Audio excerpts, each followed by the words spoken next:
नमस्कार, माझे नाव रागिनी संतोष पाल. मी आता 8वी व मध्ये शिकत असून माझ्या शाळेचे नाव विद्यार्थी बेर्जेला कार्यक हायस्कूल मराठी माध्यम जीव असे आहे. बेर्जेतून राष्ट्रीय प्रकल्प प्रदर्शन 2025 मध्ये आपले मनापासून स्वागत. नमस्कार, माझे नाव हरिश्रीराम तांदळे. मी आता 8वी ब मध्ये शिकत असून माझ्या शाळेचे नाव विद्यार्थी बेर्जेला कार्यक हायस्कूल मराठी माध्यम असे आहे. नमस्कार, माझे नाव भक्ती आरेशीकर. मी आता 8वी अ मध्ये शिकत आहे व माझ्या शाळेचे नाव विद्यार्थी बेर्जेला कार्यक मराठी माध्यम जीव आहे. आमच्या प्रकल्पाचे नाव टेक विजन दी क्रॉसबॅरी. प्रकल्पाची उद्दिष्टे समाजातील अंध, दिव्यांग व ज्येष्ठ नागरिकांना तंत्रज्ञानाच्या साहाय्याने सुरक्षितरित्या रस्ता क्रॉस करण्यास व सुरक्षित प्रवास करण्यास मदत करणे.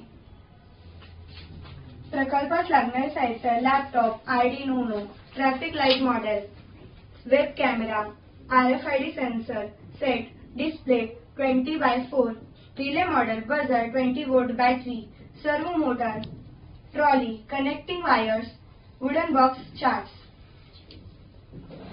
प्रकल्पाची माहिती: आपल्याला माहीतच आहे, शहरामध्ये रहदारीचे प्रमाण खूपच वाढलेले आहे. रस्त्यावरती गाड्यांच्या लांब लांब रांगा लागतात. त्यामुळे सामान्य माणसांना रस्ता ओलांडताना खूप अडचणी निर्माण होतात.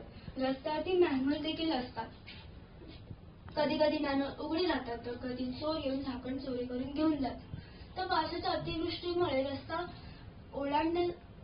ओलांडताना खूप अडचणी निर्माण होतात. या परिस्थितीत सर्वात मोठा धोका म्हणजे अंध, दिव्यांग व ज्येष्ठ नागरिकांना होतो. काही वाहतूक चालक तर नियमाचं जरा सुद्धा पालन करत नाही. त्यामुळे रस्ता ओलांडताना खूप अडचणी निर्माण होतात. हा धोका कमी व्हावा व दिव्यांग व ज्येष्ठ व्यक्तींनी नीट व सुरक्षितरित्या रस्ता क्रॉस व्हावा म्हणून आम्ही हा प्रोजेक्ट बनवलेला आहे, टेक विजन दी क्रॉसबॅरी.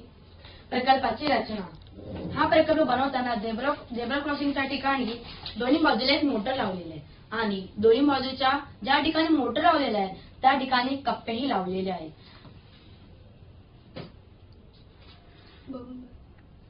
मोटरचे कनेक्शन आर्डिनो उनोशी जोडलेले आहे आणि आर्डिनो उनोचे कनेक्शन RFID सेन्सरशी जोडलेले असून मॉडेल सिग्नल आणि डिस्प्लेशीही जोडलेले आहे. प्रकल्पाची कार्यपद्धती: जेव्हा लॅपटॉप मध्ये iSpy चालू होतो, वेब कॅमेरा चालू होतो आणि झेब्रा क्रॉसिंगच्या ठिकाणाचे सर्व गतीचे थेट चित्रण होते. हे चित्रण लॅपटॉप मध्ये दाखवले जाते आणि पुढे हे चित्रण वाहतूक यंत्रणा आणि वाहतूक नियंत्रण कक्षेला पाठवले जाते. जेव्हा सिग्नल ऍक्टिव्हेट होतो तेव्हा एका ठिकाणावरून दोन्ही मोटर विरुद्ध दिशेने चालू लागतात आणि जेव्हा सिग्नल बंद होतो, जसे हिरवा होईल तसं हे दोन्ही मोटर थांबणार आणि ट्रॉली तशाच थांबतील. आणि रेडिओ अटॅक करण्यासाठी की दिलेली असते. जेव्हा ट्रॉली चालू असतात तेव्हा आर्डिनो उनोला जोडलेला बझर हा ध्वनीच्या माध्यमातून सूचना देत असतो. आणि या स्ट्रीट लाईटचा उपयोग म्हणजे अति पावसामध्ये अतिवृष्टीमुळे वृद्ध माणसांना किंवा अपंगांना रस्त्यावरून जाताना दिसत नाही, त्यांना दिसण्यासाठी स्ट्रीट लाईट आम्ही लावलेले आहेत. ही संपूर्ण यंत्रणा सौर ऊर्जेचा वापर करून कार्यरत राहते.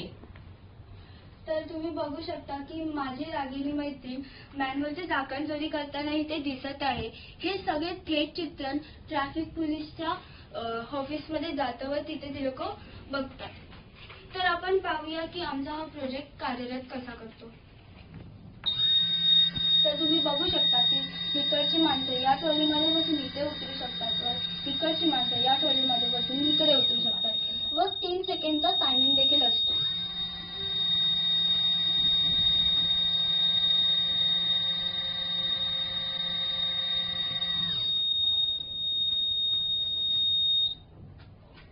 फायदे: या यंत्रणेला करून अंध, दिव्यांग आणि ज्येष्ठ नागरिक आवश्यकता तेव्हा रोड क्रॉस करू शकतात आणि सदर व्यक्तीस होणारा संभाव्य धोका किंवा अपघात टाळता येऊ शकतात. समाजासाठी ही यंत्रणा अतिशय फायदेशीर आणि किफायतशीर ठरू शकते. धन्यवाद.